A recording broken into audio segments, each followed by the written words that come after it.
Cette atmosphère prophétique que j'aime beaucoup. Moi, je ne suis pas prophète, mais quand je suis ici, je suis moi dans cette atmosphère et j'aime bien. Et nous avions discuté avec votre pasteur tout à l'heure. Nous parlions d'autre chose. Et quand il est monté sur la chair, en fait, il a commencé à parler du message que Dieu m'a donné. Et je me suis dit, waouh, c'est vraiment un prophète. Amen. Je ne lui ai pas parlé de ce que Dieu m'avait demandé de vous apporter, mais Dieu a confirmé. Mon gars, il y a des prophètes, mais tu en es un parmi de vrais. Amen. Merci prophète. I'm no longer slave on feet. Eh bien, vous connaissez? Je ne suis plus esclave de la peur. Non, joue ce que tu jouais là. Moi, je vais chanter dans ce que toi tu jouais. Moi, c'est moi qui te suis. Toi, reste là. Moi, je veux m'adapter. Cette chanson dit, je ne suis plus esclave de la peur.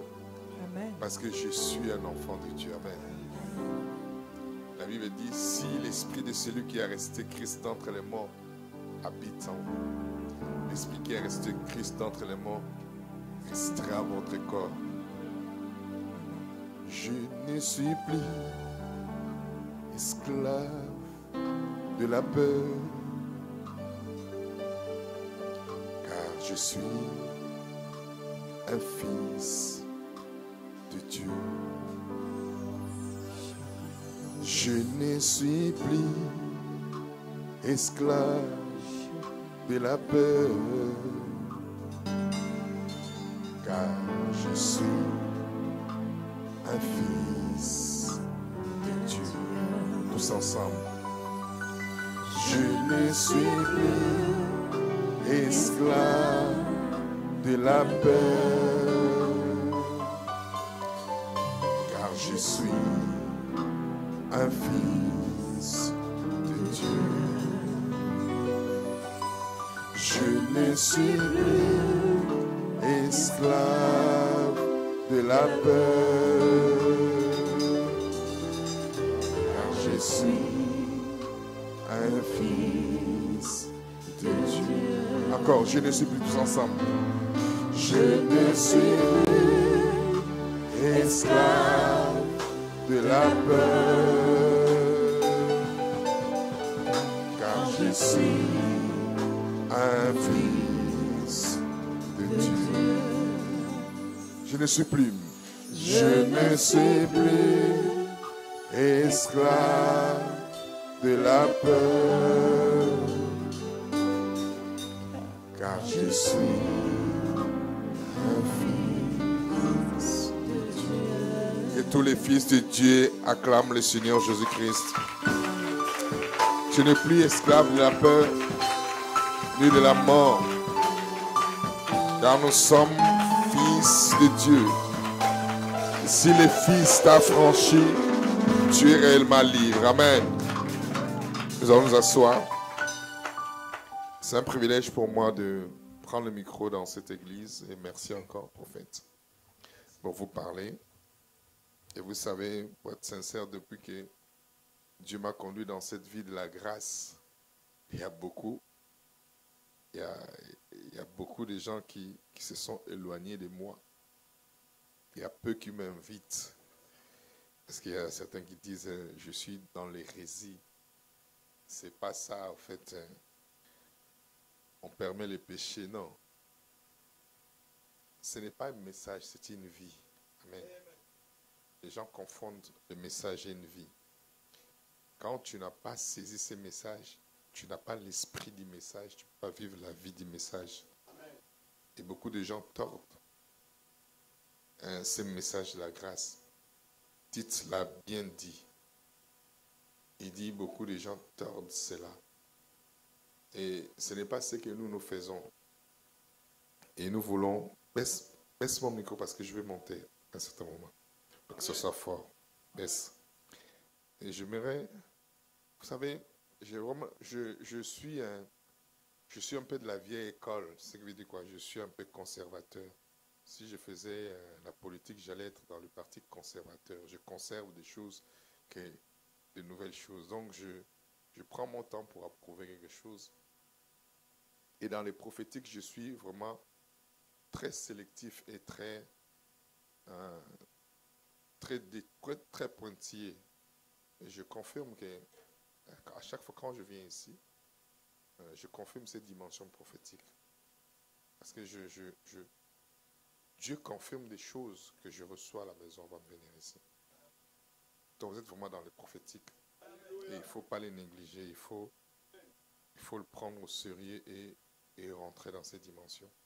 Déjà, depuis le début du culte, le Seigneur commence à confirmer des choses dans votre façon de prier, dans la conduite du culte, dans les paroles que la personne qui dirigeait libérait. Donc, ça confirmait des choses que Dieu m'a mis à cœur, que nous allons partager. Il y a des choses que Dieu a commencé avec moi à Kinshasa. Je viens de Kinshasa. Nous avons commencé une nouvelle église là-bas, dans un quartier très pauvre. Très pauvre. Les gens n'ont pas beaucoup d'argent. Non, pas beaucoup d'argent. Les gens n'ont pas de l'argent. Juste beaucoup d'argent. Les gens n'en ont pas. Une commune que votre pasteur connaît à Selembaou, il y a vraiment la pauvreté là-bas. Je pouvais commencer l'église à Gombe ou dans une autre ville parce que j'ai des amis qui sont des ministres, qui sont des PDG. J'ai senti dans mon cœur que je devais commencer dans cette commune-là. Il y a vraiment la pauvreté. Et quand j'ai commencé, il y a une chose que Dieu a mis dans mon cœur, pasteur, ce que je vais partager avec vous. Vous l'avez dit tout à l'heure, la personne du Saint-Esprit. La personne du Saint-Esprit. Et j'ai passé une semaine avec ce Jean.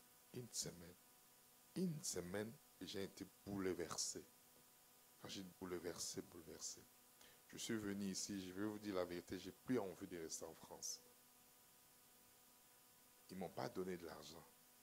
J'ai vu la façon dont le Saint-Esprit a secoué leur vie. Ils m'ont donné envie de rester avec eux. Parce qu'ils ont compris. C'est que beaucoup n'ont pas encore compris ici. Ils n'ont rien. Mais leur foi dans la parole et la personne du Saint-Esprit. Comme je dis, votre pasteur a prophétisé mon message, mais je vais quand même faire un effort de vous l'apporter. Luc chapitre 11, pardon. Verset 9 jusqu'au verset 13. Il a vraiment prophétisé mon message. Et vous allez comprendre vraiment que je ne suis pas dans l'embarras, mais je suis rassuré. Je suis rassuré que Dieu veut que nous puissions aller dans ce sens-là. Et moi, il ne s'agit pas de pasteur Freddy, ni du prophète Rifin, ni de l'apôtre Paul, ni de Moïse. Il s'agit de la personne de Jésus-Christ. Donc la parole qui sort de la bouche de Jésus-Christ est la primauté dans toute chose. Il dit, et moi, c'est Christ qui parle, et moi je vous dis. Donc ça veut dire quoi? Ce qu'il dit, personne ne peut le changer.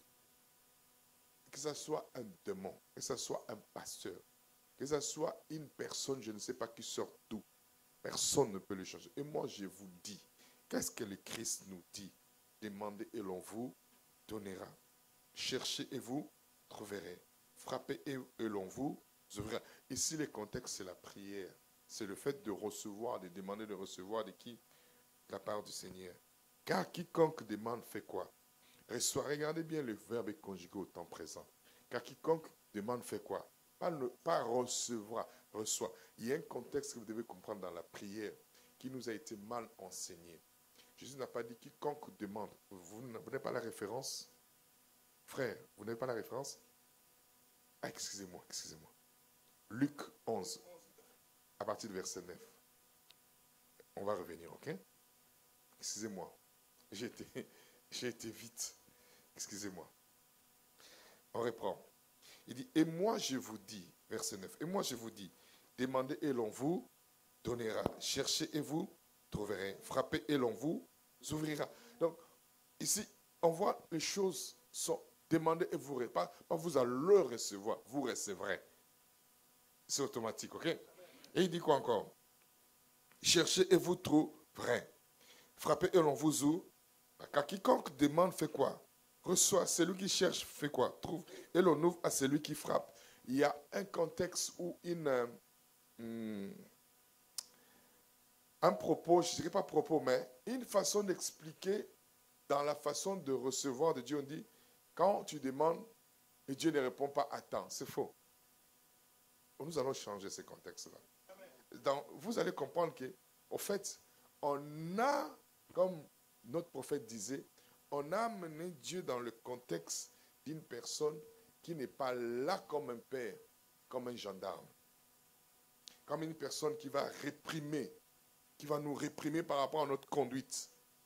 Je vais vous expliquer ce contexte. Vous allez comprendre qu'en réalité, l'image qu'on nous avait démontrée par rapport, nous-mêmes aussi les passés, qui n'avons pas compris le message que Jésus-Christ a apporté, on a montré une autre image qui n'est pas seule du Père. Dieu n'est pas un nom. C'est un titre. Je répète, Dieu n'est pas un nom. C'est un titre. Père n'est pas un nom. C'est un titre qu'on donne à une personne. Qui comprend? Son nom, c'est Shimba. Qui a compris? Le pasteur, c'est un titre. Le Père, c'est un titre. Un Père a un nom. Dieu n'est pas un nom, c'est un titre.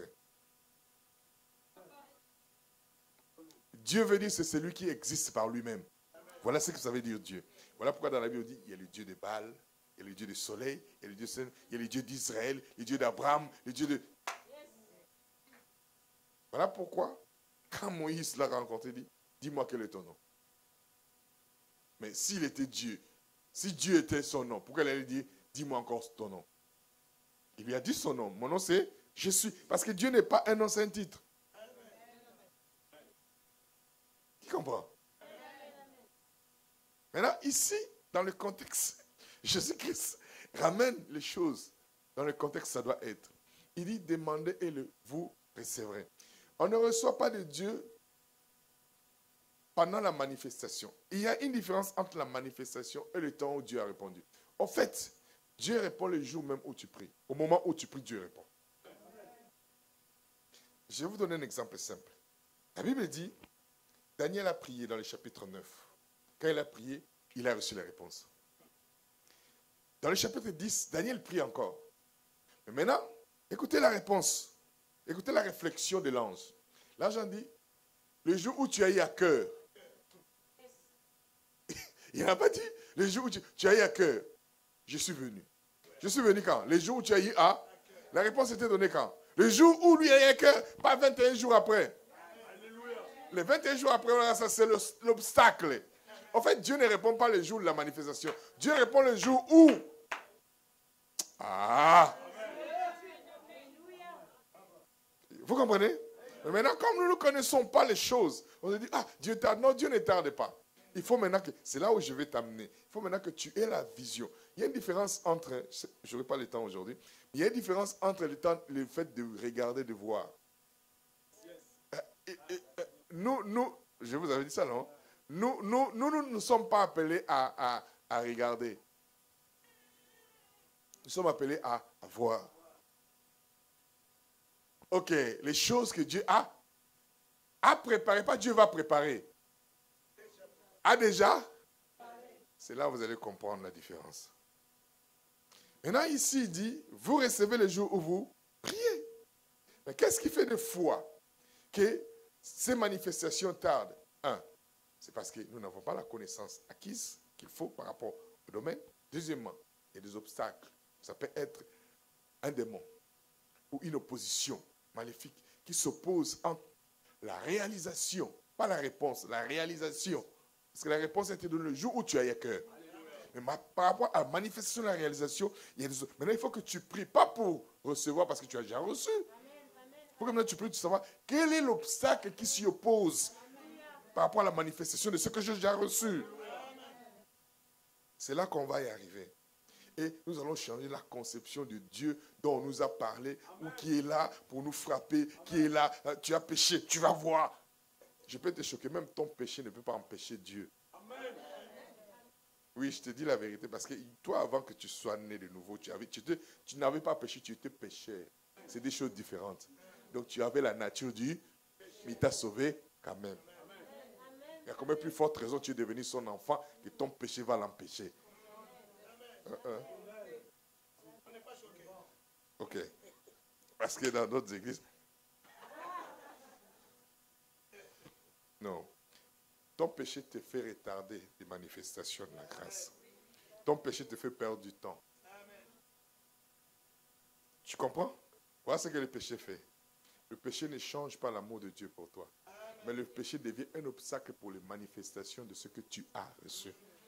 Et te fait perdre du temps. Donc ne pêche pas. Car quiconque demande reçoit. Celui qui cherche trouve. Et l'on ouvre à celui qui frappe. Verset 11. C'est là. Quel est parmi vous les pères qui donnera une pierre à son fils? Regardez ça. Maintenant, Jésus-Christ nous ramène à la réalité de notre relation avec Dieu.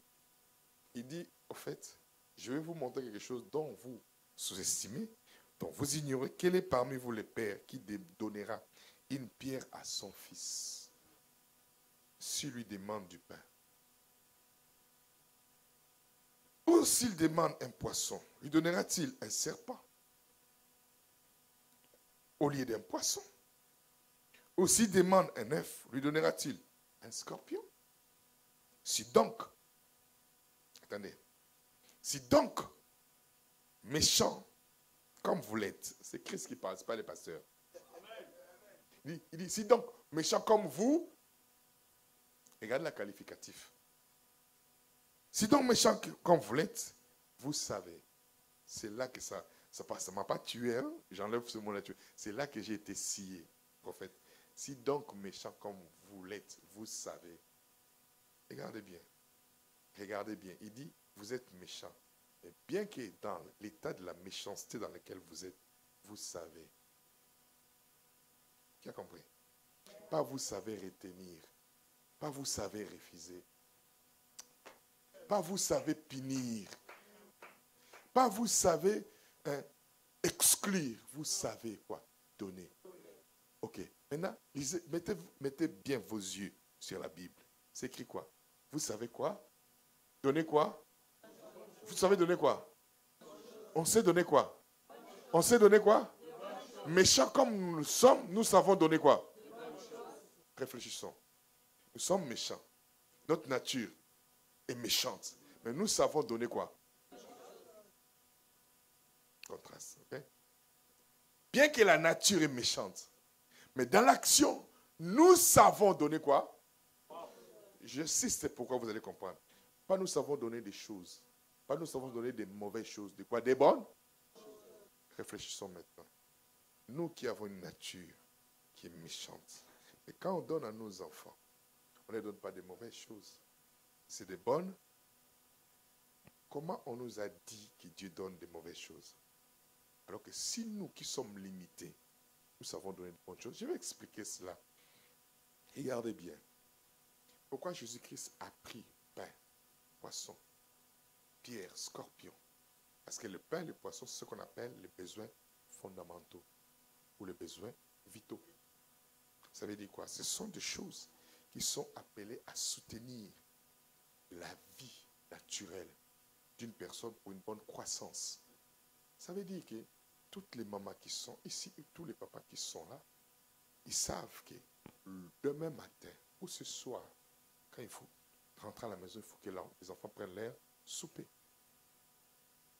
Ils ne vont pas faire la différence, ils ne vont pas faire l'erreur de donner le petit déjeuner le soir aux enfants. Parce qu'ils veillent à la bonne croissance et à la bonne santé de leurs enfants. Parce qu'ils ne peuvent pas donner des choses qui ne sont pas appropriées au moment ou au temps approprié pour la croissance des enfants.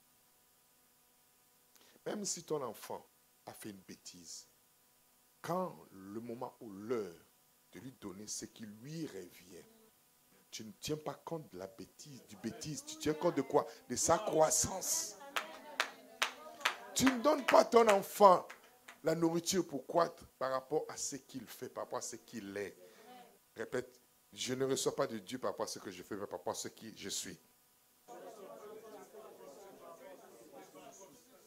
Je vais te dire, tu ne recevras pas de Dieu par rapport à ce que tu fais. Si tu reçois de Dieu par rapport à ce que tu fais, ce n'est plus la grâce, c'est la loi.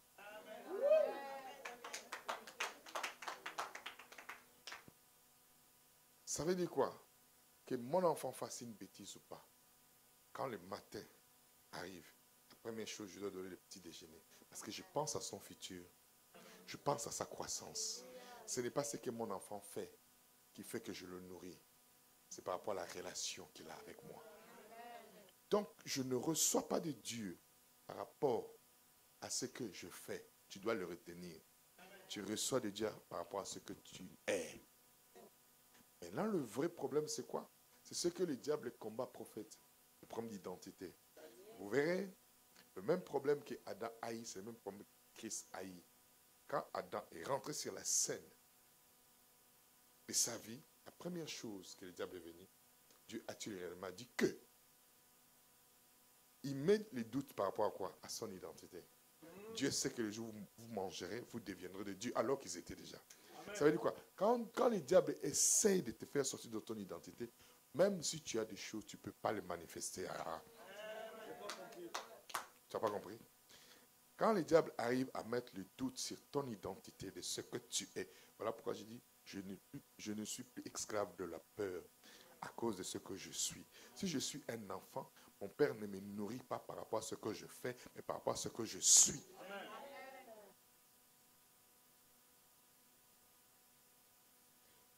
Quel que soit ce que mon enfant fait, le matin, je lui donne le petit déjeuner. Parce que j'ai besoin qu'il puisse croître. J'essaie de donner de bonnes choses à mon enfant. Je ne sais pas, je ne vais pas donner la semoule le matin à mes enfants. Qui a compris? Et c'est à midi ou le soir. Le matin, ils doivent prendre le petit déjeuner. Parce que je pense à leur croissance. Si mes enfants me demandent la semoule, là, je ne sais pas ce qu'ils mangent. Je dis non, ce n'est pas le moment. C'est pas le moment. Attendez à midi. On ne confond pas parce qu'on s'est donné les bonnes. Et je pose maintenant la question. Regardez le verset. À combien plus forte raison? Remettez-moi le verset. Reviens. 11. 12. Si donc méchant comme vous l'êtes, vous savez donner de bonnes choses à vos enfants. À combien quoi? À combien quoi? À combien quoi? Mais comment on nous a dit que Dieu attend que nous puissions faire des choses afin qu'il puisse nous priver des choses? Non, ça c'est pas Dieu. Et regardez bien maintenant. Jésus-Christ ne l'appelle pas Dieu. Il dit quoi? Votre qui? Pourquoi il me perd? Pourquoi il ne met pas Dieu?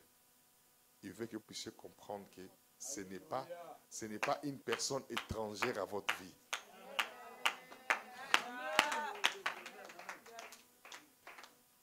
Il veut vous faire comprendre que ne le considérez pas une personne étrangère. Tout passe par rapport à la relation, pas par rapport à vos demandes.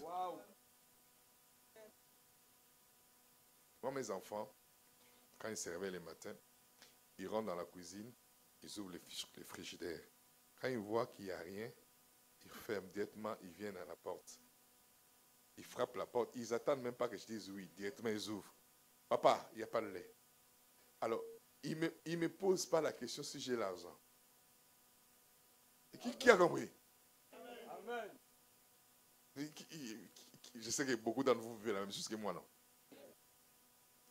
Si tu dis, je dors, même nous, on va aller à l'école, il faut qu'on prenne le petit déjeuner. On n'a pas le lait. Maintenant, c'est à toi de s'organiser, qu'ils aient le lait.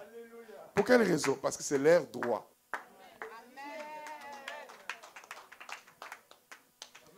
Le vrai problème, c'est quoi? On nous a tellement mal enseigné. Quand on se réveille, on ne s'attend pas à Dieu, comme le prophète a dit, pour recevoir. Retenez bien, il vous donnera des bonnes choses. À combien plus forte raison. Ça veut dire que moi, chaque matin, quand je me réveille comme mes enfants. Je me réveille dans l'attitude de mes enfants, parce que je suis un enfant. Je ne suis pas un pasteur devant Dieu, je ne suis pas un prophète, je ne suis pas un évangéliste, d'abord un enfant. Quand je me réveille, je me réveille dans l'expectative de recevoir de bonnes choses venant de mon Père. De la même façon, quand mes enfants se réveillent dans l'expectative de recevoir de bonnes choses venant de leurs parents.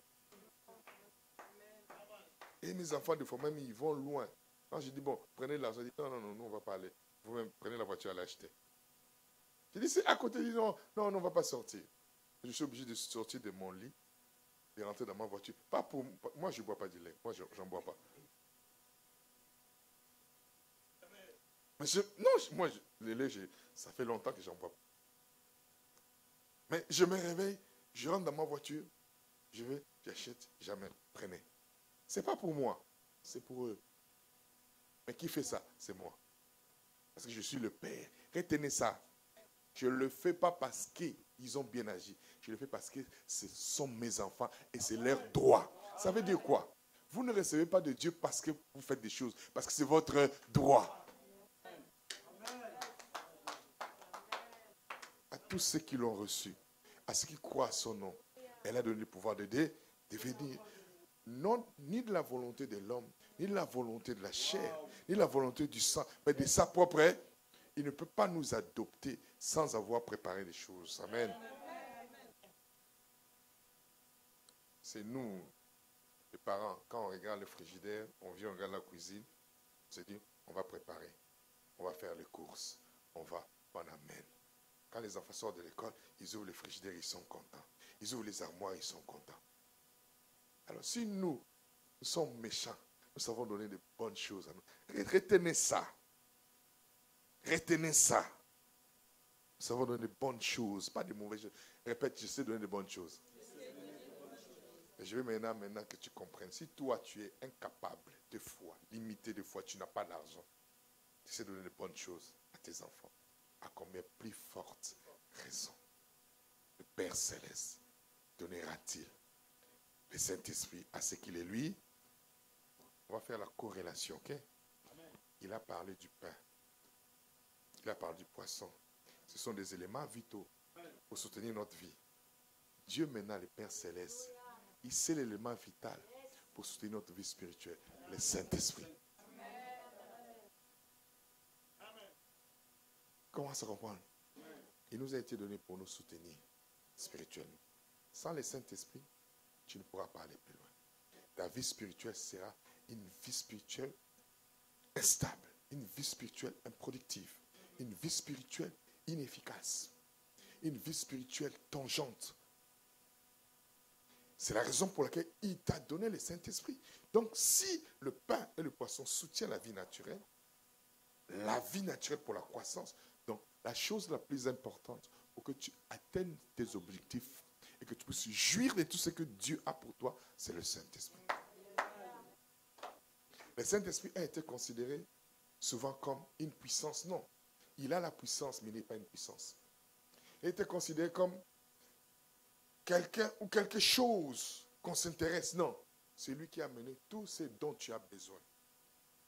Ici sur terre, c'est le Saint-Esprit. Mais si tu l'ignores, tu ignores la vie que tu as. J'essaie d'insister ces derniers temps. Jésus-Christ n'est pas venu rajouter sa vie à ta vie. Je répète. Jésus-Christ n'est pas venu rajouter sa vie à ta vie.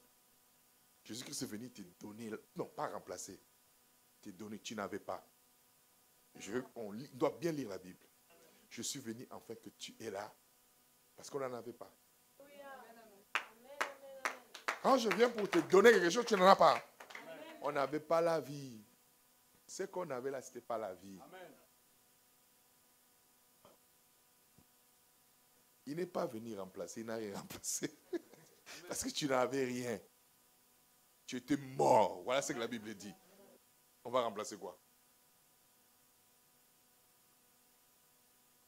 Maintenant, le vrai problème, c'est que je me rends compte, nous voulons rajouter la vie de Jésus-Christ à notre vie. Non. Si quelqu'un est en Christ, cette personne est devenue une nouvelle créature. Les choses anciennes sont toutes passées. Donc, si tu rajoutes la vie de Christ à ta vie, tu échoues. Paul dit, Christ est ma vie. Général.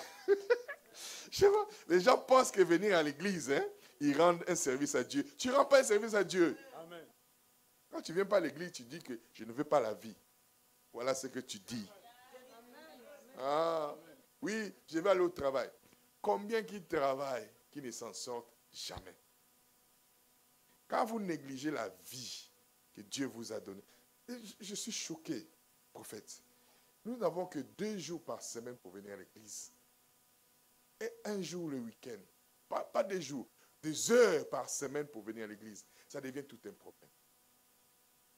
Mais si on te dit, chaque lundi ou chaque jeudi, tu vas aller dans un endroit, tu vas t'asseoir pendant 2 heures sans rien dire. À la fin, on te donne 200 €. Tu vas y aller ou pas? Entre nous, ça va rester ici. Ça ne sort pas dehors. Tu vas y aller. Pourquoi tu vas? Parce que tu regardes, hein? Ok. Bon. Et maintenant, on te dit de venir ici pendant 2 heures. Et tu écoutes la parole de ta vie. Tu dis tu n'as pas le temps. Tu n'as rien compris. Ça, c'est ta vie. Ça, ce n'est pas dessin. C'est que tu écoutes les plus que 200 €. Comme les gens ne savent pas donner la valeur à leur vie, ils pensent que 200 €, c'est plus que leur vie. Ça, c'est ta vie. Ça n'a rien à voir avec 200 €. Avec ça, tu peux avoir plus que 200 €. Là, tu peux avoir. Tu as plus que 200 €. Le problème, c'est que tu ne sais pas comment l'utiliser. Venir ici n'est pas un passe-temps. Venir ici n'est pas les gens, vous ne venez pas ici pour nous faire plaisir. Que vous venez ou pas, ça change quoi?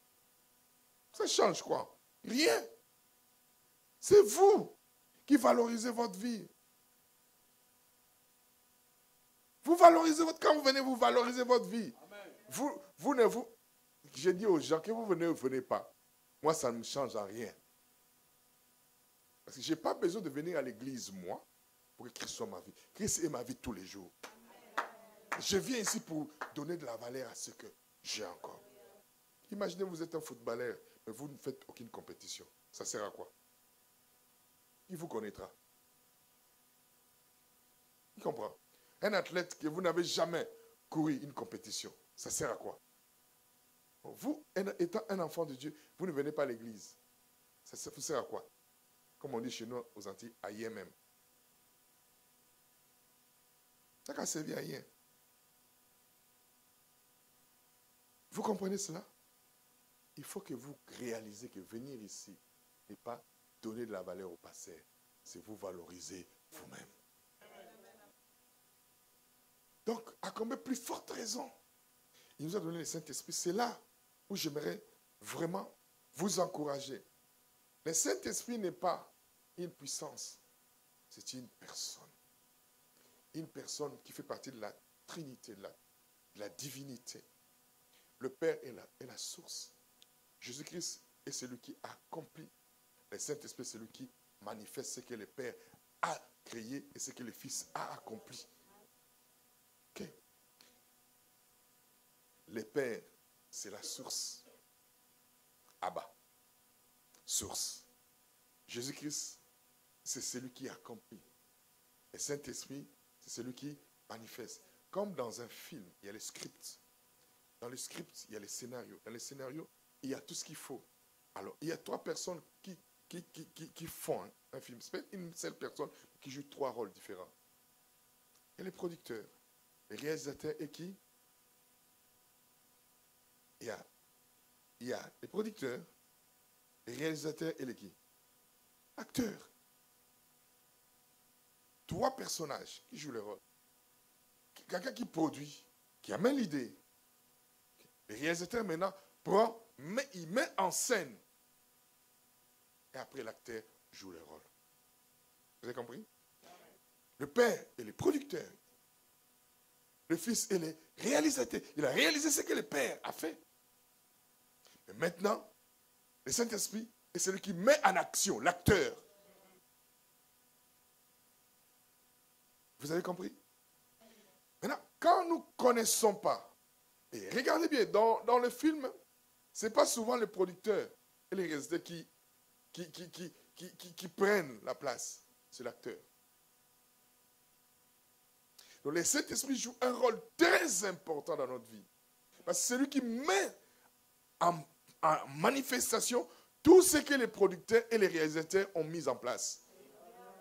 Mais maintenant, si tu ignores cette personne, tu ignores tout. Si l'acteur est mauvais, même si le producteur était bon, le film est mauvais. Si tu négliges le rôle que le Saint-Esprit est censé jouer dans ta vie, c'est fini. Même si la production est bonne. C'est ce que nous allons essayer de voir aujourd'hui, pendant le peu de temps qui nous reste. Il est très important, c'est une personne. Je ne rentrerai pas dans les qualificatifs, mais je vais vous montrer. J'ai aimé l'atmosphère que vous avez commencé dans le culte. Je vais encourager cela.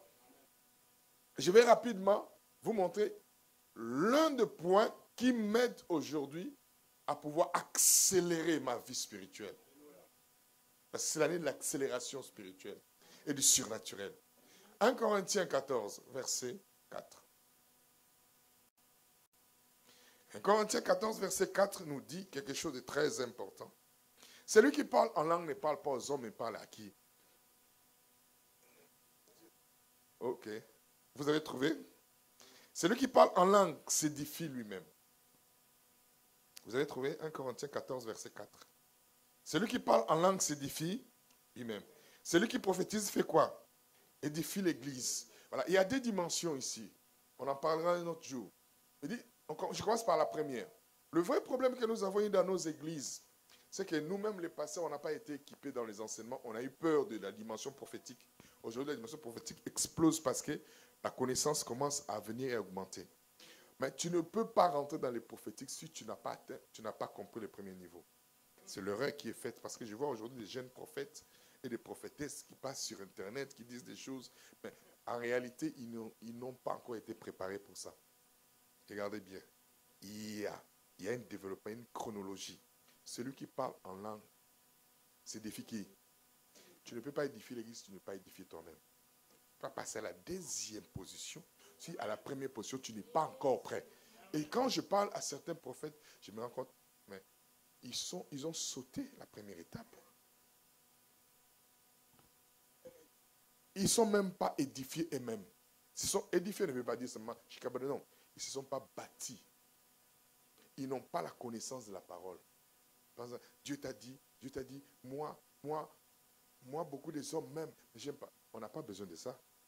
Il t'a dit que tu es la seule personne que beaucoup des hommes aiment. Tu penses que tu es la plus belle au monde?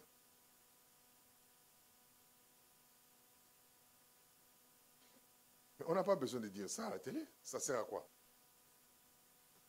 Il faut parler de Christ. On n'a pas besoin de ça. Ça édifie qui? Tu vois, tu n'es pas encore édifié. Tu penses que tu vas édifier les autres. Parce que pour prophétiser, tu prophétises pour édifier. Édifier veut dire quoi? Bâtir. Si elle veut me dire, pasteur, il y a 10 hommes qui m'ont aimé, qui m'ont dragué. Je vais la regarder, je vais dire, mais tu as un problème, ma soeur. Si tout au long de la journée, 10 hommes t'ont suivi, toi, tu as un problème. Comment tu peux attirer 10 hommes qui te suivent? Parce que dans une journée, ça veut dire que tu as un problème. C'est toi qui as fait que ces hommes-là viennent. Parce que, vous savez, je suis un homme. Il y a certaines femmes, quand tu les regardes comme ça, tu dis, celle-là, je ne peux même pas m'approcher. Parce qu'elles ont une façon d'être. Tu dis, celle-là, si j'ose. Mais il y a certaines femmes qui sont faciles à approcher. Ça veut dire que tu as une manière qui n'est pas bonne, que tu dois changer. Pour moi, ce n'est pas un témoignage. Tu as un problème.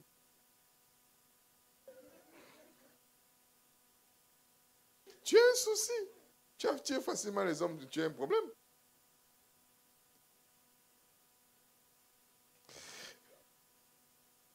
C'est pareil aussi pour les hommes. Bref, on ferme la parenthèse. Donc, il est très important de comprendre. Tu ne peux pas passer à la deuxième dimension d'édifier l'Église. Si toi-même tu n'es pas encore. Et c'est l'erreur qui est faite aujourd'hui dans ces ministères. J'observe, je dis, ouais, il y a un danger. Allons au verset 2. Remarquez maintenant. Celui qui parle en langue, il ne parle pas aux hommes, il parle à qui? À Dieu. Car c'est un esprit qui dit des... Personne ne les comprend. C'est bien ça, réalisez un peu. En effet, celui qui parle en langue ne parle pas aux hommes, mais à qui? Car personne ne l'est. Okay. C'est un qui dit quoi? Regardez bien. En effet, celui qui parle en langue ne parle pas aux hommes. Quand je parle maintenant, donc, celui qui parle en langue s'édifie lui-même. Pourquoi? Parce que je parle à qui? À Dieu. Mais quand je parle, quand je prophétise, je ne parle plus à Dieu, je m'adresse à... Donc, Dieu m'a donné et je parle. Donc, je ne peux pas parler à l'église si Dieu ne m'a pas donné. Maintenant, il dit, en effet, celui qui parle en langue. Tu comprends? Ok. En effet, celui qui parle en langue ne parle pas aux hommes, mais à qui? Donc, je suis tout d'abord en communion avec Dieu pour parler aux hommes. Si je ne suis pas en communion avec Dieu, ce que je dirai aux hommes n'a rien à voir. Alléluia. Car personne ne les comprend. Quand je parle en langue, je ne parle pas aux hommes. Je parle à qui? Donc, les gens n'ont pas besoin de me parler en langue, non? C'est un esprit qui dit des mystères. Mystère, c'est quoi? À notre époque, nous avons regardé un film qui s'appelle Mystère de l'Ouest, aux États-Unis. Donc, c'est un mystère c'est un secret qui était à l'ouest des États-Unis. Et le mystère, c'est un secret. Regardez maintenant, c'est un esprit. Quoi? Quelle dimension de mon être? Esprit. Qui dit quoi? À qui? À qui? Réfléchissons. Il y a des choses que tu ne pourras même pas dire à ta femme ni à ton mari. Qui sont des secrets que tu ne peux même pas expliquer parce que tu n'as même pas de mots. Mais quand tu parles en langue, c'est un esprit. Ton esprit maintenant dit des secrets à qui? Parce que Dieu est esprit. Maintenant, il y a des choses dans ton esprit que même ton intelligence ne saisit pas. Parce que personne ne les comprend. Dans la personne là, il s'agit de toi-même. Mais quand tu parles maintenant en langue, tu le dis à ton esprit s'adresse à qui? Maintenant, là, c'est esprit et esprit. Regarde maintenant la dimension dans laquelle tu rentres. Là, même les démons ne peuvent pas interférer comme ils ont fait dans la vie de Daniel. Ah, je commence à arriver. Parce que là maintenant, c'est là où tu vas comprendre que tes prières sont des fusées. Or, la Bible dit, celui qui parle en langue pas n'est pris. La Bible ne dit pas, je ne vais pas parler lingala. La Bible ne dit pas qu'il va prier. Celui qui parle en langue fait quoi? Pas les prix. Les Français est explicite là. Ok. En effet, celui qui parle en langue ne parle pas à qui? Aux hommes, mais pas fait quoi? Quand tu parles en langue, tu ne pries pas simplement. Tu fais quoi? Est-ce que tu peux parler à quelqu'un sans que la personne te parle? Ah, non, j'arrive. Tu ne pries pas simplement, tu fais quoi? Chicabroso. Tu ne pries pas simplement, tu fais quoi? Oh, tu ne peux pas parler à quelqu'un, dialoguer avec quelqu'un sans que la personne dialogue avec toi. Mais tu dialogues avec Dieu dans quelle dimension? Dans ton nez? Mais comme on ne sait pas que c'est dans l'esprit, nous, on veut attendre Dieu dans le niveau de l'intelligence. Je veux que vous puissiez comprendre. Tu n'es pas appelé à regarder, mais à voir. Et tu ne dis pas n'importe quoi. Tu dis des secrets que personne ne peut entendre. Ni toi-même, ni ta femme, ni des démons. Seul toi et Dieu. Ni les prophètes, si ce n'est que par révélation. Mais maintenant, les gens négligent le Saint-Esprit. Quand tu commences à négliger le Saint-Esprit, tu négliges ta vie. Revenons un peu, il y a un verset qui me vient à l'esprit. Donnez-nous ce verset-là. Ephésiens chapitre 1, verset 13 à 14. Je veux que vous puissiez comprendre. Il me reste combien? Donne-moi. Ok. Dans 10 minutes que je puisse tout finir. Donne-moi Ephésiens 1, verset 13 à 14. En lui, vous aussi, après avoir entendu la parole de la vérité, l'évangile de votre salut, en lui, vous avez fait quoi? Cru. Et vous avez été comment? Vous avez été scellé quoi? Comment le Père ne vous donnera-t-il pas les saints? Quand il dit donnera, c'est au futur, non? Maintenant, il dit ici, en lui, vous avez cru et vous avez été scellé du Saint-Esprit qui avait été promis. Qui avait été? Quand je suis scellé, ce n'est plus la promesse, c'est quoi? C'est la réalisation, l'accomplissement. Ok. Juridiquement, quand vous êtes scellé, pour les juristes, c'est un domaine judiciaire. Ok. Quand il y a les juridiques ou les judiciaires qui rentrent dans une affaire, qui est scellé, ça veut dire que ça appartient maintenant à l'autorité judiciaire de pouvoir avoir accès. Tout ce qui s'y trouve ne peut plus être saisi par n'importe quel. Même les législateurs ne peuvent plus avoir accès à cela. Même le gouvernement ne peut plus. L'exécutif et le législateur ne peuvent plus avoir droit. Ce n'est que le corps judiciaire qui a droit. Quand on scelle un endroit, ça veut dire quoi? Cela est réservé au jugement. Ok. Regardez bien. Le jour où Jésus-Christ est venu, il a accompli un acte légal, juridique. Le rachat, ce n'est pas simplement un acte spirituel. C'est un acte légal, juridique. Il nous a rachetés par le sang et une transaction qui a été faite. La justice de Dieu n'est pas simplement un acte spirituel. C'est aussi un acte légal qui porte sur nous le sceau que nous ne pouvons plus être touchés. Le Saint-Esprit, je dis, on va faire la corrélation. Il dit le pain, le poisson. Et quand il parle du Saint-Esprit, c'est celui qui soutient notre vie spirituelle. Il nous a scellés. Qu'on arrête de te dire, je vais te choquer. Qu'on arrête de te dire que tu es possédé, lié. Amen. Je vais t'apprendre une nouvelle chose. Tu n'es pas encore transformé parce que tu n'as pas encore renouvelé ton âme, mais tu n'es plus lié. Tu n'es plus possédé. Alléluia. Parce que quand on a scellé un endroit, on ne peut plus rentrer. C'est réservé à la justice. Tu es réservé pour Dieu. Amen. Personne ne peut te toucher. Tu es devenu intouchable. Scellé du Saint-Esprit. Et le verset 14 dit quoi? Lesquels? Pas seulement scellé. Tu appartiens à quelqu'un. Quand tu es scellé, tu appartiens à qui? À ton Père. Et ton Père réfléchit bien. Lui, il pense à te donner des bonnes choses. Garde ça dans ta tête. Pas de mauvaises choses. Lesquels est un gage de quoi? Quand on dit gage, tu sais, quand tu vas acheter quelque chose, on te demande de pouvoir donner des arrêts.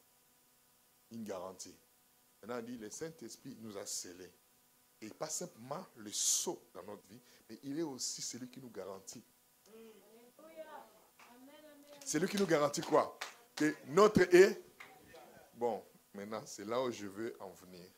Un héritage n'est pas donné le jour où... Pardon, un héritage n'est pas réservé le jour où la personne meurt. Un héritage est préparé avant la mort de la... Maintenant, il dit, il te garantit quoi? Donner. Ok. Mais pour que je puisse hériter, il faut que le destinataire meure, non? Est-ce que Jésus-Christ est déjà mort, non? Le testataire, pardon. Il faut qu'il meure, non?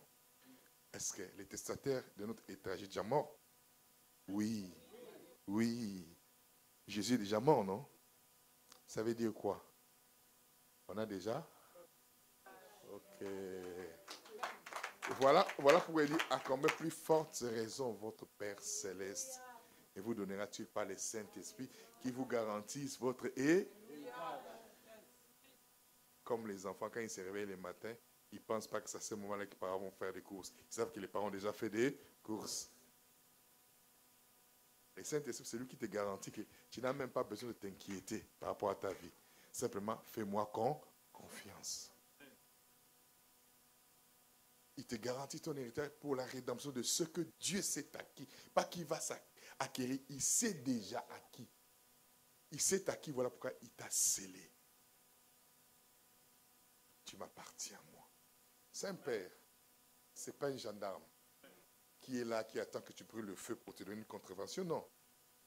Ce ne sont pas des pères fouettards qui vont taper sur la tête, non. Lui, il a préparé des bonnes choses à la louange de sa gloire. Et rapidement, nous revenons dans notre verset. On était où avant de revenir ici? Voilà. Allons rapidement dans 1 Corinthiens 2. 1 Corinthiens 2. On va finir, mais c'est 3 minutes. Alors, lisons verset 6, dit quoi? 1 Corinthiens 2, verset 6. Vous avez trouvé? Ok, il dit, celui qui parle en langue ne parle pas aux hommes, parle à qui? À Dieu. C'est un esprit qui dit des mystères. Mystères sont des secrets, des choses que les gens ne comprennent pas. Quel mystère? Des choses que Dieu a préparées pour toi. Des choses que Dieu ne peut dire à aucune personne. Il dit, cependant, c'est une sagesse que nous prêchons parmi les parfaits. Sagesse qui n'est pas de ce siècle, ni des chefs de ce siècle, qui vont être anéantis. Verset 7. Nous prêchons la sagesse de Dieu, mystérieuse et cachée. Nous prêchons la sagesse de Dieu mystérieuse et cachée, que Dieu, avant les siècles, Dieu avait fait quoi? Avec quoi? Pourquoi? Vous vous êtes rappelé le verset que nous venons de lire? Il s'est acquis pour la louange de sa gloire. Il s'est acquis pour la louange de quoi? De ça. Maintenant, ce verset dit, avait destiné pour qui? La gloire de qui? Okay. Il dit, nous prêchons la sagesse de Dieu, qui est mystérieuse et quoi? Pourquoi c'est mystérieuse et cachée? Parce que ça a été destiné avant les siècles pour notre... À qui ça a été destiné? Continuez. Sagesse qu'aucun des chefs de ce siècle n'a connue. Car s'ils eussent connu, ils n'auraient pas crucifié le Seigneur de quoi? Pour notre gloire. Ils n'auraient pas crucifié le Seigneur de qui?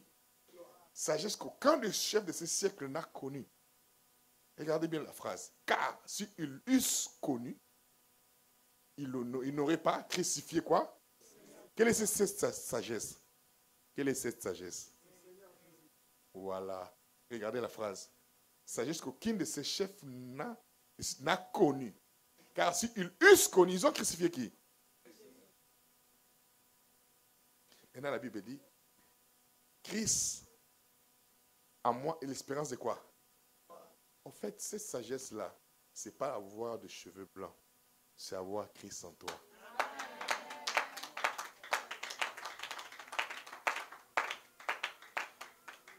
Mystérieuse et quoi? Et cachée, continue.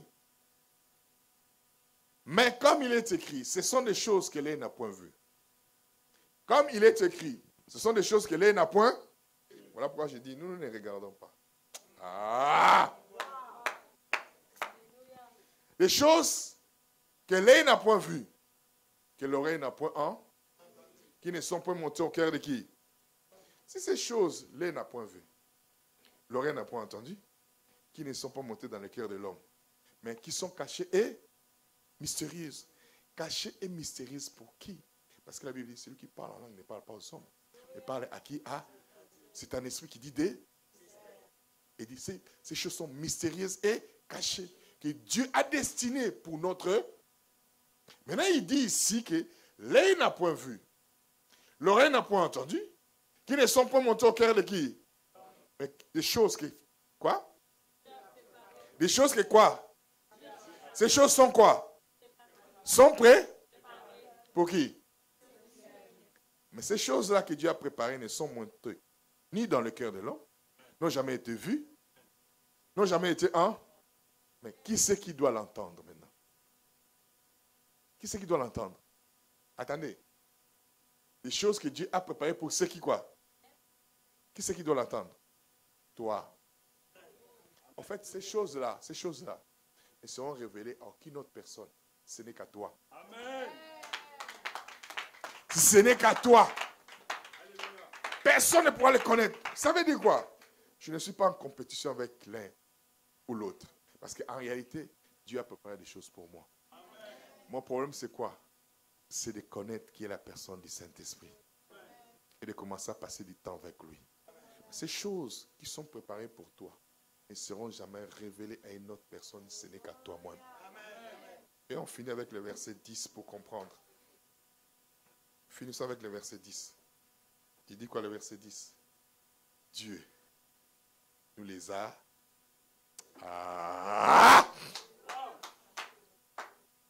Chikabra, ça. Voilà quand tu parles en langue. Tu sais pas quand tu parles en langue, toi tu penses que tu se dis charabia, chikobro, sotodo, tu parles à Dieu, personne ne comprend. Tu dis des choses qui te dépassent, mais c'est là qu'il y a la victoire, c'est là qu'il y a le succès, c'est là qu'il y a la puissance, c'est là qu'il y a le dynamisme, car l'esprit sonde tout, même les profondeurs de Dieu. Ce n'est pas une aventure que tu fais quand tu parles en langue. Tu dis des mystères. Tu proclames la sagesse de Dieu. Tu dis des choses qui ne sont pas conçues par l'humain. Tu dis des choses qui sont très élevées. Tu dis des choses qui sont dans une dimension la plus élevée. Brenda bobo sibro soto, Brenda mababa sibro sobo soto, Yebra sibro bobo sobo. Parle la langue avec moi, sibro soto, bobo sibro sobo soto. Sois dynamisé, par la puissance du Saint-Esprit. Branda bobo sibro sobo soto, Branda baba sibro sobo soto, Yanda baba sibro soto. Celui qui parle en langue ne parle pas aux hommes, mais il parle à Dieu. C'est un esprit qui dit des mystères. Tu n'es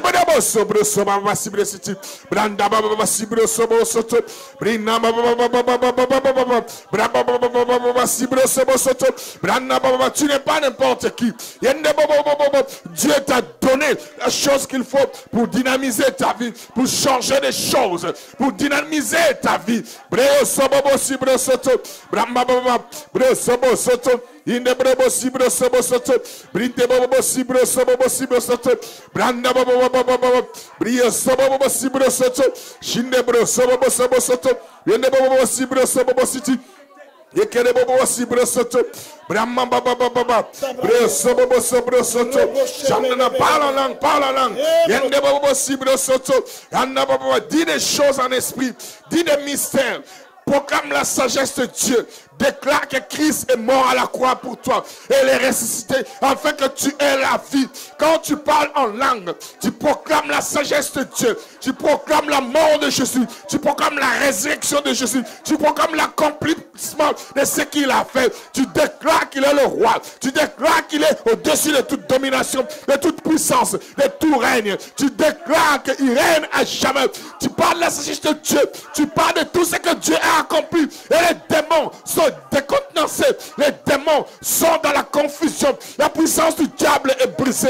Les puissances démoniaques sont anéanties. La gloire et la manifestation de Dieu. C'est pour ta gloire que tu parles en langue. C'est pour ta gloire des choses que Dieu a préparées. Des choses que les hommes ne peuvent pas concevoir. Tu parles des choses qui te sont destinées. Des choses pour ta gloire, pour ton succès, pour ta réussite. Car Dieu a de bonnes choses pour toi. Les mauvaises choses s'éloignent. Les mauvaises choses s'éloignent. Il n'y a que des bonnes choses qui se manifestent, qui s'accomplissent, qui se réalisent. Parce que tu parles des choses qui dépassent l'humain. Tu parles des choses qui ne sont pas naturelles. Des choses qui sont insaisissables. Des bonnes choses venant du royaume. Des bonnes choses venant de ton Père. Des bonnes choses. Car ton Père te donnera plus que ce que le monde ne peut te donner. À plus forte raison, il t'a donné cet esprit pour te garantir ta guérison, pour te garantir ta victoire, pour te garantir ton succès, pour te garantir ta... Pour dire baba sibro soto de soto, brande bobo sibro soto, yanda baba sibro soto de soto. Parle en langue, parle en langue. Tu parles des profondeurs de Dieu. L'esprit sonde même les profondeurs de Dieu. Tu vas dans la profondeur de Dieu. Là où les hommes ne peuvent pas aller. Là où l'humain ne peut pas aller. Là où ton intelligence ne peut pas aller. Va dans les profondeurs de Dieu. Va puiser la sagesse de Dieu. Va puiser les merveilles de Dieu. Va puiser ce que l'oreille n'a pas entendu. Va puiser ce que l'œil n'a pas vu. Va puiser ce qui n'est pas encore monté dans le cœur de l'homme. Que tu vas faire monter dans ta vie. Branda baba baba, Brenda baba sibro soto, Bramba. Tu n'es pas n'importe qui. Tu es celui en qui Dieu a fait confiance. Tu es un fils. Tu es un fils. Il te donne de bonnes choses. Quand tu pries en langue, tu reçois de bonnes choses. Les mauvaises choses s'éloignent de ta vie. Les mauvaises choses s'éloignent de ta vie.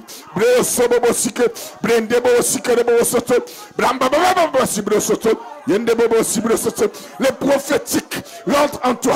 Tu t'édifies. Tu te lèves, tu t'édifies, tu te lèves, tu t'édifies, tu t'es bâti, tu deviens une une autre personne. Ton esprit se lève à une autre dimension. Ta vie se lève.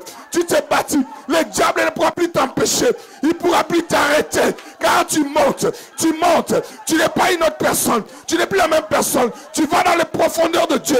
Tu vas puiser là où Dieu a préparé des choses qui t'appartiennent. Des choses qui te sont destinées. Que l'œil n'a pas vu. Que l'oreille n'a pas entendu. Les choses que tu n'as pas encore connues. Dieu te le révèle. Dieu te le révèle par son esprit. Parce que c'est là que tu dois être. Tu es un être spirituel. C'est là que tu dois être. Et tu le reçois dans ton esprit. Et ces choses vont se manifester.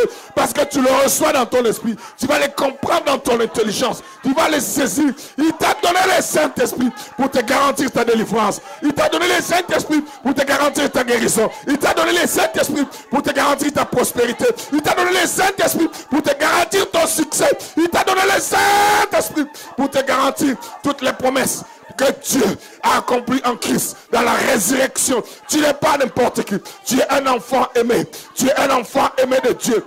Dieu t'aime. Voilà pour la raison pour laquelle il t'a donné le Saint-Esprit.